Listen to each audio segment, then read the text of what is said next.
നല്ല പഴുത്താണ്. Read okay. മക്കീന മിക്കേറ എന്ന് പറയുന്നത് ഗൈസ്.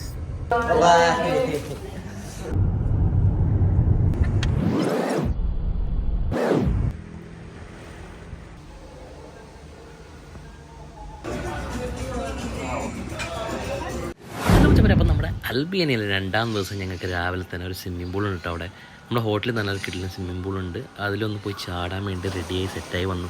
അപ്പോൾ കുറച്ച് ആളുകൾ ഓൾറെഡി അവിടെ ചാട്ടം തുടങ്ങി കേട്ടോ. ആള് അൽബേനിയക്കാരനാണ്. സോ അവർ region language is Malayalam. From India, so we speak Malayalam. അപ്പോൾ അവരിങ്ങനെ എൻജോയ് ചെയ്യാൻ വേണ്ടി വന്നതാണ്.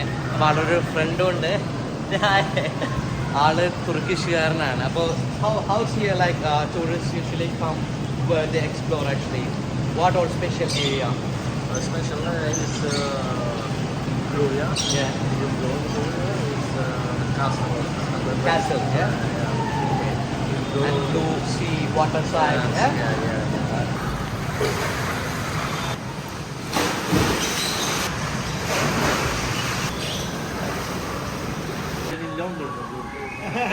If you come London, just call me. I will help you out. Eh? Thank you. That's it. You too, man. Take care. Bye bye. മച്ചന്മാരെ അപ്പം നമ്മൾ ഇറങ്ങാണ്. ബോസേ സെറ്റല്ലേ ഗായ്സ്? മറ്റേ വയറൊന്നും ചാടിയിട്ടൊന്നുമില്ല, സിമ്പിളായി ഗായ്സ്. വയറൊന്നും ചാടിയിട്ടൊന്നുമില്ല, സിമ്പിളായി ഗായ്സ്. അപ്പൊ സിംതത്തെ സെറ്റ്, മിസ്റ്റർ സെറ്റ് ഞങ്ങൾ പോകണം. പിന്നെ പ്രത്യേക ഒരു ഇൻഫർമേഷൻ, നിങ്ങൾ അൽബേനിയയിലേക്ക് ട്രാവൽ ചെയ്യുന്നുണ്ടെങ്കിൽ പ്രത്യേകം പമ്പ്, അതേപോലെ ചെറിയ ഷോപ്പുകൾ, കുഞ്ഞു കുഞ്ഞു റെസ്റ്റോറൻറ്റുകൾ, ഇവിടെ എല്ലാം ക്യാഷ് വേണം ഗായ്സ്. ക്യാഷ് എന്ന് വെച്ചിട്ടുണ്ടെങ്കിൽ അൽബേനിയം ലെക്ക് അല്ലേ, അൽബേനിയൻ യൂറോസ് ഓർ ലെക്ക് വേണം എന്നുള്ളതാണ്. അപ്പോൾ ഞങ്ങൾ കുറേ സ്ഥലത്ത് പെട്രോളൊക്കെ അടിക്കാൻ വേണ്ടി, പെട്രോൾ എന്ന് പറയുന്നത് നമ്മൾ സൗദിയിലൊക്കെ പറയുമ്പോൾ ബെൻസീൻ എന്നാണ് പറയുന്നത്. ഡീസൽ ആൻഡ് ബെൻസീൻ എന്ന് പറയുന്നത് നമ്മുടെ നോർമൽ യു കെയിലൊക്കെ കിട്ടുന്നത് 95 പെട്രോൾ അല്ലേ ബസ്? അറിയില്ല ഗൈസ്. അപ്പൊ അങ്ങനെയാണ്. അപ്പോൾ ആരെങ്കിലും ട്രാവൽ ചെയ്യുന്നുണ്ടെങ്കിൽ പ്രത്യേകം കുറച്ച് ക്യാഷ് എടുത്ത് വെക്കുക. ആൻഡ് ബാങ്ക് കാർഡ് യൂസ് ചെയ്യുന്ന, credit card and debit card, master കാർഡാണ് കൂടുതൽ എല്ലായിടത്തും ആക്സസ് ആയിട്ടുള്ളത്. ഇപ്പോൾ അമേരിക്കൻ എക്സ്പ്രസ് പോലുള്ള ക്രെഡിറ്റ് കാർഡൊക്കെ ചില സ്ഥലങ്ങളിൽ മാത്രമാണ് ആക്സസ് ഉള്ളൂ. അപ്പോൾ അതൊന്ന് ശ്രദ്ധിക്കുക, കുറച്ച് ക്യാഷ് കയ്യിലെടുത്ത് വെക്കുക. അപ്പം നമ്മൾ ഇവിടുന്ന് യാത്ര തിരിക്കുകയാണ്. ഇവിടുന്ന് തിരാനയിൽ ഏകദേശം 3 മണിക്കൂർ 50 മിനിറ്റുമാണ് യാത്ര ഉള്ളത്. ഒച്ചപ്പരപ്പം നമ്മൾ ക്യാഷ് എടുത്തിരിക്കുന്നു ഗൈസ്. തിരാന സിറ്റി ഒരിക്കലും ഒരു യൂറോപ്യൻ സിറ്റി പോലെ തോന്നാത്തൊരു ഫീലായിരുന്നു ഞങ്ങൾക്ക്. ഒരു GCCയുടെ ഒരു ഫീല് തോന്നിക്കുന്ന ഒരു യാത്രയായിരുന്നു ശരിക്കും സിറ്റിയിലൂടെ.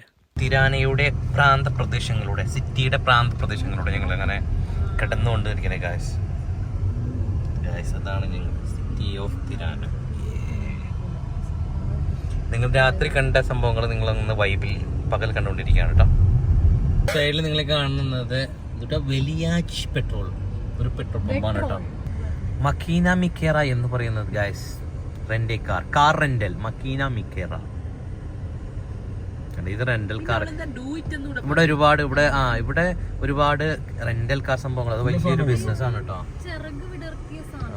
നല്ല രസമുണ്ടല്ലേ. അങ്ങനെ ഞങ്ങൾ യാത്ര തുടർന്നു. സിറ്റിയുടെ 2 വശത്തോടെയും ഒരുപാട് ബിൽഡിങ്ങുകളും ആസ്വദിച്ച് ഏകദേശം ഒരു GCC ഫീലൊക്കെ കൊണ്ട് ഞങ്ങൾ അങ്ങനെ യാത്ര തുടർന്നു. നല്ല റോഡും സംഭവങ്ങളൊക്കെ ആയിട്ട്. ഇടത് സൈഡ് ഡ്രൈവിംഗ് ഒരല്പം സമയം എടുത്ത് സെറ്റാവണമെങ്കിലും പിന്നെ അടിപൊളിയായി. പിന്നെ ആ ഒരു വൈബിൽ അങ്ങനെ ഞങ്ങൾ യാത്ര തുടർന്നു.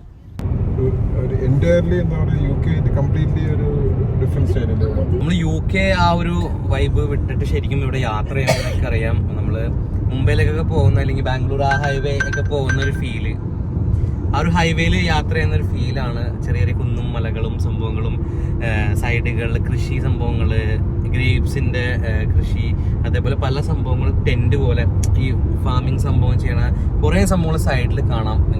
നമ്മൾ ഏകദേശം ആ റൂട്ടിൽ, സെറാൻഡ് റൂട്ടിൽ പോയിക്കൊണ്ടിരിക്കുകയാണ്. വ്ലോർ ഏകദേശം 50 കിലോമീറ്റർ അല്ലേ, 187 കിലോമീറ്റർ ഇനി സെറാൻഡയിലേക്ക് ഉണ്ട്. യാത്ര ഇങ്ങനെ തുടർന്നുകൊണ്ടിരിക്കുകയാണ്. നമ്മൾ നാട്ടിൽ കാണുന്ന കുറെ സംഭവങ്ങൾ UK ഇതുവരെ നിന്നിട്ട് കണ്ടിട്ടില്ല. പക്ഷെ അവിടെ എവിടെയെങ്കിലും ഒക്കെ ഉണ്ടാവും. നമ്മള് ഗ്രാനൈറ്റിന്റെ ഷോപ്പുകള്, പിന്നെ ടൈല്, മുറ്റത്ത് ഇരിക്കുന്ന ടൈലൊക്കെ അല്ലേ, അതിന്റെ ഒക്കെ ഇങ്ങനെ കടകൾ സൈഡിലൊക്കെ ഇരിക്കണുണ്ടോ. അതൊക്കെ കാണുമ്പോ നമുക്ക് നാട്ടിക്കോട് പോണോലും ഇങ്ങനെ അത് മാത്രല്ല ഇവിടത്തെ ഫാം സംഭവങ്ങള് സൈഡില് ഒരുപാട് സംഭവങ്ങൾ കാണാട്ടാ. കൃഷി രണ്ട് ഇപ്പൊ ഡ്രൈവിംഗ് സ്റ്റൈലൊക്കെ പക്ക നമ്മുടെ നാട്ടിലെയും സൗദിയിലെയും ഒക്കെ ഒരു മിക്സ് ചെയ്തൊരു ഇതാണ്, വൈബാണ് തോന്നിയത്. UK കുറച്ചും കൂടിയും ആളുകൾ കാമൻ റൂൾസ് കുറച്ചും കൂടിയും അല്ലേ ബോസ്, അങ്ങനെയാണ് എനിക്ക് തോന്നിയത്. ഇവിടെ എന്താ കുറച്ചും കൂടി നമ്മുടെ നാട്ടിലെ സെയിം ടൈപ്പ് ഡ്രൈവിംഗ് ആണെന്ന് തോന്നി. നാട്ടിലെ പോലെ ഇല്ലില്ല. അത് വളരെ എന്താ പറയാ റയറായിട്ടുള്ള കേസസ്. സ്പീഡ് ക്യാമറാസ് ഇവിടെ ഇല്ലെന്ന് തോന്നുന്നു. ഇവിടെ മറ്റേ മാപ്പിലൊന്നും കാണിക്കുന്നില്ല. ആ ഒരു ധൈര്യത്തിൽ തിരുപ്പുറമൊക്കെ 10-20 കയറ്റി പോയിക്കൊണ്ടിരിക്കുന്നത്. UK-ലാണെങ്കിൽ പക്ഷെ ആ കേസ് ഒന്നും നടക്കില്ല. ചിലപ്പോൾ മിക്കവാറും കട്ട് ചെയ്യാനുള്ള സ്കോപ്പ് ഉണ്ടായിട്ടുണ്ടാവും. ഈ സ്പീഡിലൊക്കെ അവിടെ UK പോയിട്ടുണ്ടെന്നുണ്ടെങ്കിൽ ഓൾറെഡി സീനായിട്ടുണ്ടാവും. അതായത് വീടുകൾ ഒരുപാട് ഇങ്ങനെ നമ്മുടെ നാട്ടിലെ സ്റ്റൈലിലുള്ള വീടുകൾ, മച്ചും അതേപോലെ ചെരിവും ഓടും ആ ഒരു ശൈലിയിലുള്ള കുറെ വീടുകൾ കണ്ട് നാട്ടിലൊക്കെ ഒരു സ്റ്റൈലില് UK ആ സ്ട്രക്ചറും വിട്ടിട്ട് ആ ഒരു അത് അവിടുത്തെ ഒരു വേറെ ഒരു ടൈപ്പ് ഓഫ് സ്ട്രക്ചർ നിങ്ങൾ കണ്ടിട്ടുണ്ടാവില്ല കുറെ. അതൊക്കെ പിന്നെ നമുക്ക് ഈ കംപ്ലീറ്റ് ചെയ്യാത്ത വീടുകൾ കാണാൻ പറ്റുമല്ലോ. ഒന്നെങ്കിൽ അത് കവേർഡ് ആയിരിക്കും, അല്ലെങ്കിൽ കംപ്ലീറ്റഡ് ആയിരിക്കും. ഇവിടെ നമ്മുടെ നാട്ടിലെ പോലെ വളരെ റയർ ആയിട്ട് അങ്ങനെ അധികം കാണാറില്ല. അതെ, കൊമേഴ്ഷ്യൽ ആണെങ്കിലും വീടുകളാണെങ്കിലും അല്ലേ. ഇവിടെ നമ്മുടെ നാട്ടിലെ പോലെ ഗവൺമെന്റിന്റെ ഫണ്ട് കിട്ടാതെ പാതിയിൽ വഴി വീടുകൾ പോലെ സത്യമാണ്. ഞങ്ങളൊരു കോഫി കുടിക്കാൻ വേണ്ടി കയറി. കുറേ വർക്ക്ഷോപ്പും സംഭവങ്ങളും ഒക്കെ ആയിട്ട് ചെറിയൊരു കോഫി ഷോപ്പ് സംഭവങ്ങളും ഇവിടെ ഉണ്ട്. നല്ല വെയില് അതെ, ജാക്കറ്റിന്റെ ആവശ്യമില്ല. ജാക്കറ്റൊക്കെ മടക്കി എടുത്തു വെച്ചു ഞങ്ങള്.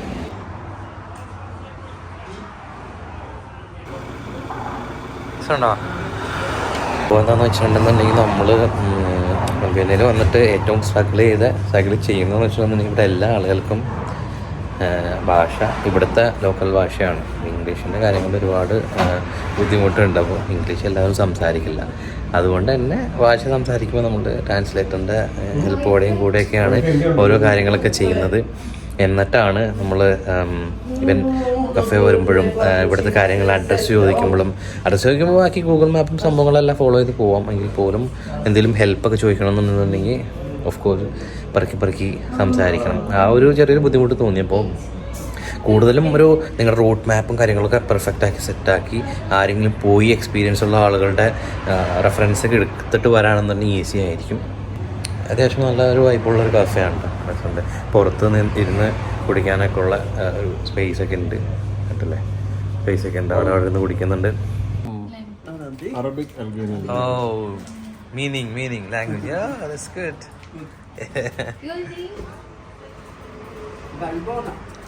Valbona.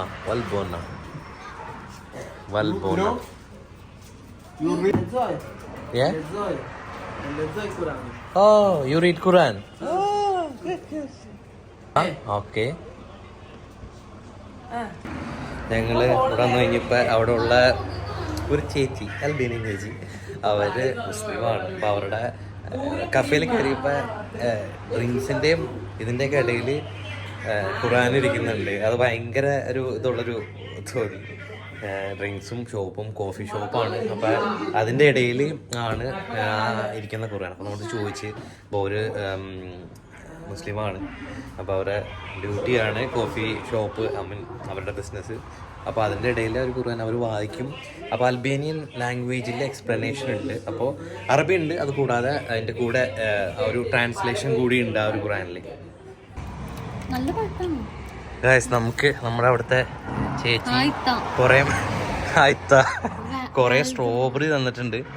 എന്തായാലും പുള്ളിക്കാരിക്ക് ഭയങ്കര ഹാപ്പി ആയിട്ടാണ് നമ്മൾ ഫോട്ടോ എടുത്ത് പിന്നെ കുറേ നേരം നമ്മൾ കോഫിയൊക്കെ കുടിച്ച് നമ്മൾ വിശേഷമൊക്കെ പറഞ്ഞ് ഖുർആൻ അവിടെ ഇരുന്നത് നമ്മൾ അതിൻ്റെ ഇടയിൽ വെക്കണ്ടെന്നൊക്കെ പറഞ്ഞ് ബോസ് അവിടെ നിന്നടുത്ത് മാറ്റി അത് അവരുടെ സേഫായിട്ടൊരു സ്ഥലത്തൊക്കെ വെച്ച് ഭയങ്കര ഹാപ്പി ആയിട്ടോ.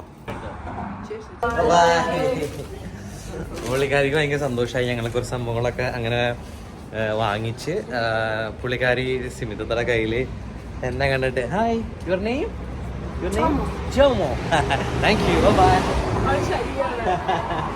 അപ്പോൾ ഭയങ്കര സന്തോഷമായി. സിമിതയുടെ കയ്യിൽ മൈലാഞ്ചി കണ്ടിട്ട് പുള്ളിക്കാരിക്ക് ഭയങ്കര ബ്യൂട്ടിഫുൾ ആണെന്നൊക്കെ പറഞ്ഞ്.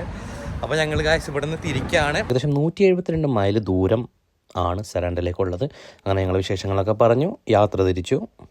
അങ്ങനെ പോകുന്ന വഴിയിൽ ഞങ്ങൾ പെട്രോൾ അടിക്കാൻ കയറി, അതായത് ബെൻസീൻ.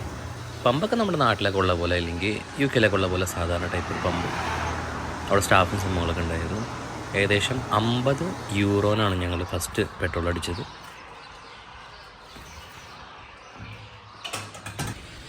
അപ്പം നമ്മൾ പെട്രോൾ അടിച്ചു. 5000 അടിച്ചു ഗൈസ്. 5000 രൂപക്ക് നമ്മുടെ നാട്ടിൽ 5000 രൂപക്ക് അടിച്ചില്ലേ ബോസേ? കറക്റ്റ് അല്ലേ? ഓൾമോസ്റ്റ് ഏകദേശം ഒരു 5000 പറയാം. അൽബേനിയയിലെ യാത്ര എന്ന് പറയുന്നത് മെയിനായിട്ട് നമ്മൾ സഞ്ചരിച്ച് ഒരുപാട് ട്രാവൽ ചെയ്തിട്ട് വേണം യാത്ര ചെയ്യാൻ. ഒരു സ്ഥലത്ത് നിന്ന് മറ്റൊരു സ്ഥലത്തേക്ക് ഒരുപാട് ദൂരമുണ്ട്. അതാണ് നല്ല മലകളും നല്ല താഴ്വാരങ്ങളും നല്ല പുഴകളും എല്ലാം ആസ്വദിച്ചാണ് നമ്മുടെ ഈ യാത്ര. അപ്പോൾ നിങ്ങൾക്ക് മനസ്സിലായിട്ടുണ്ടാവുമല്ലോ, നമ്മൾ ട്രാവൽ ചെയ്യുന്ന കാറുള്ളതുകൊണ്ടാണ് നമുക്ക് ഇത്ര ഈസി ആയിട്ട് ആസ്വദിച്ച് എന്താ പറയുക, ഈ മലകളും താഴ്വാരങ്ങളും പുഴ എല്ലാം ആസ്വദിച്ച് ഫീൽ ചെയ്ത് യാത്ര പറ്റിയത്. അപ്പോൾ ഈ റെൻ്റേക്കാരുടെ സംഭവങ്ങളൊക്കെ ഞാൻ പഴയ വീട്ടിൽ പറഞ്ഞിരുന്നു. അപ്പോൾ ഒന്ന് ചെക്ക് ചെയ്യുക, എത്രയാണ് റെൻ്റെന്ന് ഡീറ്റെയിൽ എല്ലാം കിട്ടുന്നതായിരിക്കും. അപ്പോൾ ഈ വഴി ട്രാവൽ ചെയ്യുന്ന ആളുകളെല്ലാവരും തന്നെ പെട്രോൾ മാക്സിമം ഫുള്ളാക്കി അടിച്ചിട്ട് പോകാൻ ശ്രദ്ധിക്കുക. അപ്പോൾ വരുന്ന വഴിയിൽ പെട്രോൾ പമ്പ് ഉണ്ടെങ്കിൽ പോലും എന്തെങ്കിലും ഡിലേസൊക്കെ പറ്റിയിട്ടുണ്ടെന്നുണ്ടെങ്കിൽ നമുക്ക് ബുദ്ധിമുട്ടാകും. അപ്പോൾ അങ്ങനെ ശ്രദ്ധിക്കുക. നിങ്ങളുടെ കൂടെ കുറച്ച് ഫാമിലീസൊക്കെ ഉണ്ടെന്നുണ്ടെങ്കിൽ അത് അടിപൊളിയായിട്ട് എൻജോയ് ചെയ്ത് പോകാനും പറ്റും. എന്തെങ്കിലും ഇഷ്യൂസും ഒക്കെ ഉണ്ടെന്നുണ്ടെങ്കിൽ ഹെൽപ്പ് ചെയ്യാൻ ഒരാൾ കൂടെ ഉണ്ടാകും. അപ്പോൾ അങ്ങനെ ഏകദേശം 170-72 കിലോമീറ്ററോളം താണ്ടി ഞങ്ങൾ അവസാനം സെറാൻഡെ സിറ്റിയിലെത്തി. സീനെന്ന് വെച്ചാൽ റൂം ബുക്ക് ചെയ്യാൻ വേണ്ടി ഈ അൽബേനിയൻ ലാംഗ്വേജ് മറ്റേ ട്രാൻസ്ലേറ്റ് ചെയ്ത് ഒരു രക്ഷയില്ല. അത് ഇപ്പോൾ ഇവന്മാർക്ക് ഇംഗ്ലീഷ് അറിയാനും പാടില്ല, നമ്മളൊട്ട് അൽബേനിയ സംസാരിക്കാൻ അറിയാൻ പാടില്ല. ആ അവസ്ഥയാണ്. ഇപ്പോൾ 2 ആൾക്കാരെ മുകളിലേക്ക് വിട്ടിട്ടുണ്ട് ഗൈസ്. ഒരു ഹോട്ടലിൽ അന്വേഷിക്കാൻ വേണ്ടി. അവരന്വേഷിച്ചിട്ട് വരട്ടെ. അങ്ങനെ സെറ്റ് ആവാണെന്നുണ്ടെങ്കിൽ ഇത് നോക്കി എടുക്കണം, ഇല്ലെങ്കിൽ അടുത്ത സ്ഥലത്തേക്ക് പോകണം.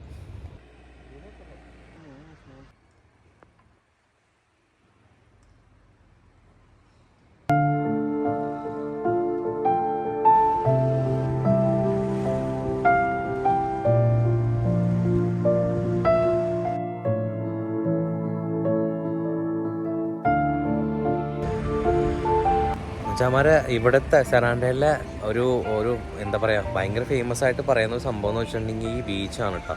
Beach side hotels and restaurants, എന്താ പറയുക, ആ ഒരു വൈബാണ് ശരിക്കും ഇവിടെ ഏറ്റവും ഫേമസ് ആക്കുന്നത്. പിന്നെ നിങ്ങൾ ഈ കാണുന്ന സിറ്റി കണ്ടില്ല, ഈ സിറ്റിയുടെ സൈഡിലുള്ള ആ ഒരു വ്യൂ, അതായത് ഹോട്ടൽസും അതേപോലെ വീടുകളും സംഭവങ്ങളൊക്കെ ആയിട്ട് ഈ എഡ്ജസ് മൊത്തം വിദേശ സഞ്ചാരികൾക്കായിട്ട് ഇങ്ങനെ തുറന്നിട്ടേക്കാണ്. ഇതൊരു വല്ലാത്തൊരു വൈബാണ്. പിന്നെ ഫ്രണ്ട് വ്യൂ, ഈ സീ സൈഡ് കാണാൻ വേണ്ടി ആളുകൾ ഒരുപാട് റിലാക്സ് ചെയ്യാനൊക്കെ ആയിട്ട് ഇങ്ങനെ ഇറങ്ങും. അതാണ് ഇവിടുത്തെ മെയിൻ അട്രാക്ഷൻ.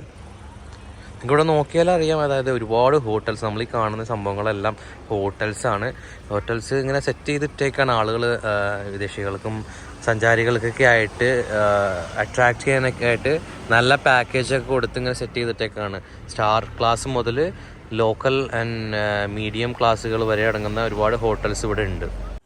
അവസാനം ജൂലിയ ഹോട്ടൽ എന്നൊരു ഹോട്ടലിൽ നമുക്ക് റൂം കിട്ടി. അത്യാവശ്യം തിരക്കില്ലാത്ത റൂമും സ്വിമ്മിംഗ് പൂളും ഒക്കെ സൗകര്യങ്ങളുള്ള ഒരു ഹോട്ടലാണ് ഇവിടെ കിട്ടിയത്. അങ്ങനെ ഞങ്ങൾ ചെക്ക് ഇൻ ചെയ്തു. അവിടെ ഉള്ള റിസപ്ഷനുള്ള പയ്യന് അത്യാവശ്യം ഇംഗ്ലീഷും കാര്യങ്ങളൊക്കെ അറിയാവുന്നതുകൊണ്ട് നമുക്ക് ഈസി ആയതും പ്രോസസ്സെല്ലാം സെറ്റായി. അത്യാവശ്യം നല്ല വ്യൂ ഉള്ളൊരു റൂം തന്നെ കിട്ടി. ഇന്നത്തെ നൈറ്റ് ഞങ്ങളിത് ഇവിടെയാണ്. അപ്പോൾ അത്യാവശ്യം നല്ലൊരു കിട്ടില്ലൻ വ്യൂ ആണ് അല്ലേ ബോസേ? നല്ല രസമുണ്ടല്ലേ? ശരിക്കും പറഞ്ഞാൽ സീസൺ ശരിക്കും ആയിട്ടില്ല. ആ സമ്മർ സീസണിലേക്ക് വരുമ്പോഴാണ് ഇവിടെ നല്ല ഓവർ ക്രൗഡഡ് ആണെന്നാണ് നമ്മുടെ റിസപ്ഷനിൽ ചെക്കൻ പറഞ്ഞത്. അവന് അത്യാവശ്യം ഇംഗ്ലീഷൊക്കെ അറിയാം. അവന് കൂടുതലും അങ്ങനെ നന്നായിട്ട് എന്തോ സ്പെഷ്യൽ കോഴ്സൊക്കെ എടുത്തതെന്നല്ലേ പറഞ്ഞേ? ഇംഗ്ലീഷ് പഠിച്ചിട്ടുണ്ട് സ്പെഷ്യലായിട്ട്. അതുകൊണ്ട് ചെക്കൻ അത്യാവശ്യം സംസാരിക്കണം. അതുകൊണ്ട് വലിയ ഇടങ്ങാറില്ല പറ്റി. കാരണം ഒരുപാടെന്നല്ല, ഒട്ടുമിക്ക ആളുകൾക്ക് ഞങ്ങൾ 2 മണിക്കൂറായിട്ട് ഇവിടെ ഹോട്ടലിൽ തപ്പി ആർക്കും ഇംഗ്ലീഷൊന്നും അറിയില്ല. അവസാനം ബോസ് ഗൂഗിൾ ട്രാൻസ്ലേറ്റ് ഒക്കെ വഴി കുറേയൊക്കെ പറഞ്ഞ് തോപ്പിച്ച് അല്ലേ, കുറെ പറഞ്ഞു. അങ്ങനെ അതെ, വലിയ പാടാണ്. അപ്പൊ ആ ഒരു കാര്യത്തിൽ വലിയ പാടാണ്. അപ്പൊ നമ്മള് സംഭവം സെറ്റ് ചെയ്തു.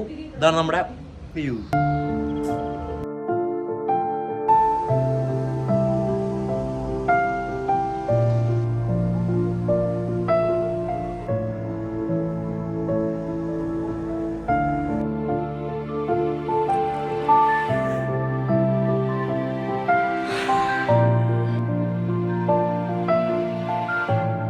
ഇന്നത്തെ നൈറ്റ് വൈബ് മെയിനായിട്ട് നമ്മൾ ഫുഡ് കഴിക്കലാണ്. ഫുഡ് കഴിച്ചതിന് ശേഷം ഞങ്ങൾ തണ്ടാൻ ഇറങ്ങലാണ്. അത് കഴിഞ്ഞിട്ട് ഞങ്ങൾക്ക് ചെറിയ പരിപാടികളുണ്ട്. സ്വിമ്മിങ് ഉണ്ട് ഗൈസ്.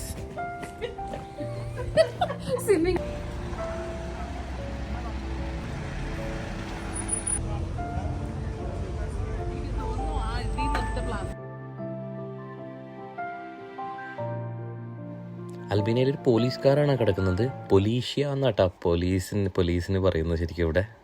ശരിക്കും ടൂറിസ്റ്റുകൾക്ക് അട്രാക്ഷൻ കൊടുക്കാൻ വേണ്ടി അവിടുത്തെ അൽബേനിയൻ അട്രാക്ഷൻസും അതേപോലെ കുറേ സൈൻസും ടീഷർട്ടുകളിലെ ഒരു ലോഗോ പ്രിൻ്റ് ചെയ്ത സംഭവങ്ങളും എല്ലാം, പിന്നെ അവിടുത്തെ മെയിൻ അട്രാക്ഷനായ ഫുഡ്, അതായത് നല്ല സീ ഫുഡ് കിട്ടാൻ പറ്റിയ സ്ഥലമാണ് അൽബേനിയ. നിങ്ങളെന്തായാലും വന്നാൽ മസ്റ്റായിട്ട് ട്രൈ ചെയ്യേണ്ട സംഭവങ്ങളാണ്. ഇവിടെ ഞങ്ങൾ ഹാച്ചി എന്നൊരു റെസ്റ്റോറൻറ്റിലാണ് കയറിയത്. അടിപൊളി ഫുഡായിരുന്നു. കണ്ടു നോക്കി എന്തൊക്കെയാണ് നമ്മൾ കഴിച്ചതെന്നുള്ളത്.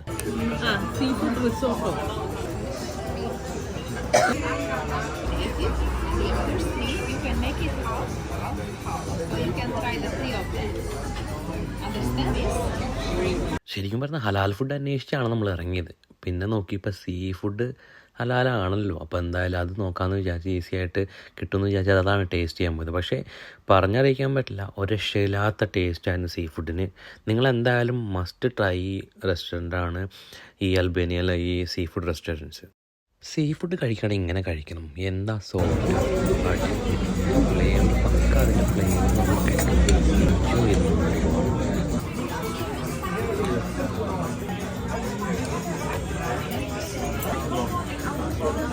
അങ്ങനെ ഫുഡൊക്കെ കഴിച്ച് നേരെ തിരിച്ച് റൂമിലെത്തി ഏറ്റവും ആസ്വദിച്ചൊരു വ്യൂ ആണ് കേട്ടോ, നൈറ്റ് വ്യൂ. എന്നുവെച്ചാൽ പറയാം. അപ്പം നമ്മൾ ഫുഡൊക്കെ കഴിച്ച് പുറത്തുനിന്ന് പോയി അടിപൊളിയായി വന്നു. അപ്പോൾ പുറത്ത് ജസ്റ്റ് ഇങ്ങനെ ഇരിക്കുകയാണ്, ഇച്ചിരി ടീ ഒക്കെ കുടിച്ച്. ഞങ്ങളൊക്കെ അവിടെ ഉണ്ട്. ഓക്കെ, അപ്പോൾ നല്ലൊരു വൈബായിരുന്നു കേട്ടോ ഇന്നത്. ശരിക്കും ഇങ്ങനൊരു വ്യൂവും നല്ലൊരു മൂഡാണ്. ബീച്ച് സൈഡ്, വലിയ റേറ്റ് ഒന്നും ഇല്ലാത്ത കുറേ റൂംസൊക്കെയാണ് ശരിക്കും ഇവിടെ. ഒരുപാട് എക്സ്പെൻസീവ് ഒന്നും അല്ല. പ്രത്യേകിച്ച് ഇവിടെ ഫുഡൊന്നും അത്ര വലിയ എക്സ്പെൻസ് ഒന്നും അല്ല. ട്രാവൽ അത്ര എക്സ്പെൻസ് അല്ല. കാർ നല്ല പ്രൈസിന് കിട്ടി. എന്തുകൊണ്ടും നല്ലൊരു ജേർണിയാണ് ഈ തവണ നമ്മൾ അൽബേനിയ ചൂസ് ചെയ്തത്. പിന്നെ ഏറ്റവും എടുത്ത് പറയാനുള്ളതെന്ന് വെച്ചിട്ടുണ്ടെങ്കിൽ ഇവിടുത്തെ ആളുകളുടെ ആതിഥ്യ മര്യാദ ഭയങ്കര വെൽക്കമിങ് ആണ്. ഭയങ്കര സോഫ്റ്റ് ആയിട്ടാണ് ഇവരെ ഒരു കാര്യങ്ങൾ. നമ്മൾ പോയ ഷോപ്പുകൾ, നമ്മൾ വിഷ് ചെയ്ത ആളുകൾ, നമ്മൾ കണ്ട് പരിചയപ്പെട്ട ആളുകൾ, ഭയങ്കര സ്വീറ്റ് ആയിട്ടുള്ള ആളുകൾ. എന്താ പറയുക, അവർ ഭയങ്കര വെൽക്കമിങ് ആണ്. എല്ലാവരും ഭയങ്കര സപ്പോർട്ട് ചെയ്യുന്ന ആളുകൾ. ഇപ്പോൾ ഈ ഹോട്ടൽസ് എടുത്ത സംഭവങ്ങൾ, പോയ റെസ്റ്റോറൻറ്റുകൾ, എന്താ പറയുക, അപ്രോച്ച് ചെയ്ത ആളുകളെല്ലാം like they are so sweet. ഭയങ്കര എക്സ്പീരിയൻസ്, നല്ലൊരു ഫീലാണ്. എന്തായാലും ഭയങ്കര പോസിറ്റീവ് എനർജി ആൻഡ് റിലാക്സ്ഡ് ആയിട്ടുള്ളൊരു ജേണിയാണ്. സോ നിങ്ങൾ എന്തായാലും മസ്റ്റായിട്ട് അൽബേനിയ ട്രൈ ചെയ്യുകയാണെന്നുണ്ടെങ്കിൽ മസ്റ്റായിട്ടും തിരാനെ ഇല്ലെങ്കിൽ ഞങ്ങൾ ഈ പോകുന്ന ഈ ഡെസ്റ്റിനേഷൻസ് എല്ലാം ഒന്ന് ട്രൈ ചെയ്യുക. ഇവിടെയുള്ള ആളുകളുടെ അവരുടെ വെൽക്കമിങ് ഇതെല്ലാം എക്സ്പീരിയൻസ് ചെയ്യുക. ഫുഡ് എസ്പെഷ്യലി പറഞ്ഞാൽ ഇവിടുത്തെ സീ ഫുഡ് നിങ്ങൾ ട്രൈ ചെയ്യുക. അടിപൊളിയാണ്, ഒരു രക്ഷയില്ലാത്ത സീ ഫുഡ്. അങ്ങനെ കുറച്ച് നേരം ഞങ്ങൾ സംസാരിച്ച് എൻജോയ് ചെയ്തിരുന്നു. അങ്ങനെ നേരെ കിടന്നു. അൽബേനിയ യാത്ര കഴിഞ്ഞിട്ടില്ല. 3-ാം ദിവസം വീണ്ടും വരുന്നു. വെയിറ്റ് ചെയ്യുക. ബൈ.